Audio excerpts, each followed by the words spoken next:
everybody, it's me, Ms. Shawn from Early Learning and School Readiness, and of course, Play to Learn.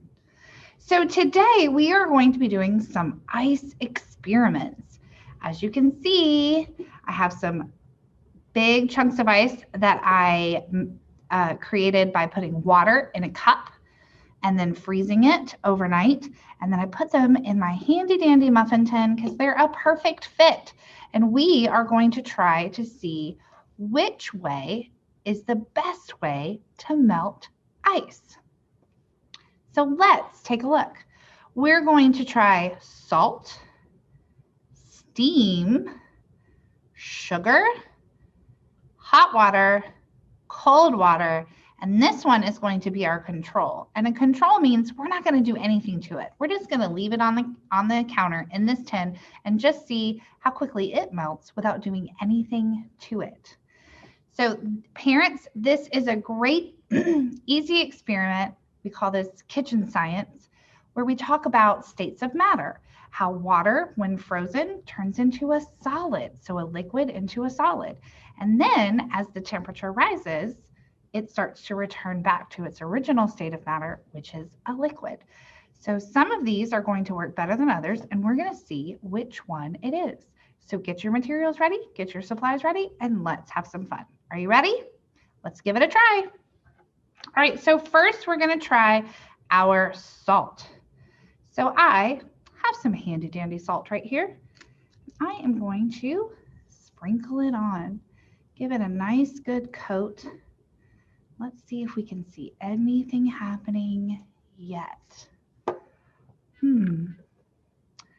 see it's added some texture to the top. We will continue to watch it while we do some other of our materials. All right, so now let's try our sugar. So I have some sugar because America runs on Dunkin'. Ready? I'm gonna pour our sugar on. And look, boys and girls, salt and sugar look very similar, but they taste very different, don't they? I wonder if they will work the same. All right, do we see any difference yet? I'm seeing a difference in the salt one. See how it's clearer? But the salt one, or the sugar one, is still pretty frozen. All right, now let's try cold water. So this one is, very cold. So let's pour it on top. What do you think is going to happen? Do you think cold water is going to make any difference? Oh no. And now I have some hot water. It's not really, really hot. I can still put my finger in it, but it's definitely warmer than the cold one was. Let's see if we see a difference there. Don't see anything yet, but when I feel it, I can feel where there's a little divot right here where I poured the water on because it melted it a little bit right there. So that looks good. And then again, this one's our control. So we're not going to do anything to it. Now this one, we're going to do steam. And the best way to make steam is to blow on it, kind of like when your hands are cold in the winter and you go and you blow on your hands. But we are going to try that. And guess what? My hands are really warm. So we're also going to try to use our hands to see if we can melt this too. And we can try to blow on it a little. See what happens. I mean, my hands are really wet, but I don't see a ton of changes just yet. All right, so here's what we're gonna do. We're gonna leave this. We're gonna put it aside. We're gonna watch it. We're gonna observe it, which means we're gonna look at it. We might touch it. We're gonna talk about it. We're gonna say what we notice. What are some things that we see? What are some things that we wonder? And maybe what are some other things we can do after this experiment? So we're gonna take a break for a minute. We're gonna watch it, and then we're gonna come right back.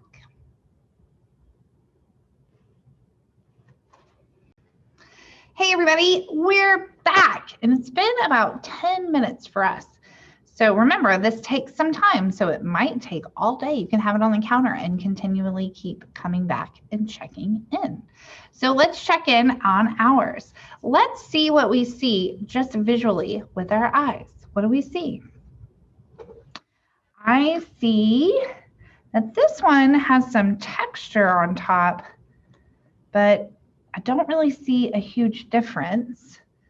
This one, which is our salt one, it has some texture on top, but I'm actually starting to see little craters and little crevices. And if I watch it long enough with my eyes, I can actually see little bubbles popping inside of there, like it's really melting. Our control looks almost exactly the same. It is naturally melting because it's no longer in the freezer and now it's out on the counter. But I don't see a huge difference. Funny that our cold water and our hot water look almost exactly the same, but I think that when you add warm water to ice, it just lowers the temperature of the water, and so they look almost the same. I'm going to take them out and put them on the counter so that we can compare size in a second. So our steam one, or the one I've been holding in my hand, it's getting pretty melty. There's a lot of water in here. But my hand is really cold and red from holding it. And our sugar one looks almost about the same size. So let's take them out and see what we see. First, let's touch them. So these are still really hard. This one's really hard. It's got some texture on top, but it's really hard. And texture is the bumpy feel of it. That's what you feel there. This one is still really hard. Our hot water one is still really hard, like a big old ice cube. I can still flip it around and move it around. Our control one still looks hard. It hasn't gotten very small in size. Let's try this one. Oh, look at that. Do you hear that? It's actually breaking up on top. Wow, the salt one really is melting it, breaking it up and making the ice brittle. Look at that. Can you see all of the holes and crevices in there? Now I can actually break it apart with just my hand. So that salt worked really well so far. So let's take them out and put them on the counter and see what we see in terms of size. Here's our steam one, our sugar one. So the one I've been holding in my hand is much smaller than our sugar one. Here is cold water. Looks like it's meltier than our sugar one, actually. It looks a little smaller. Here's our hot water one.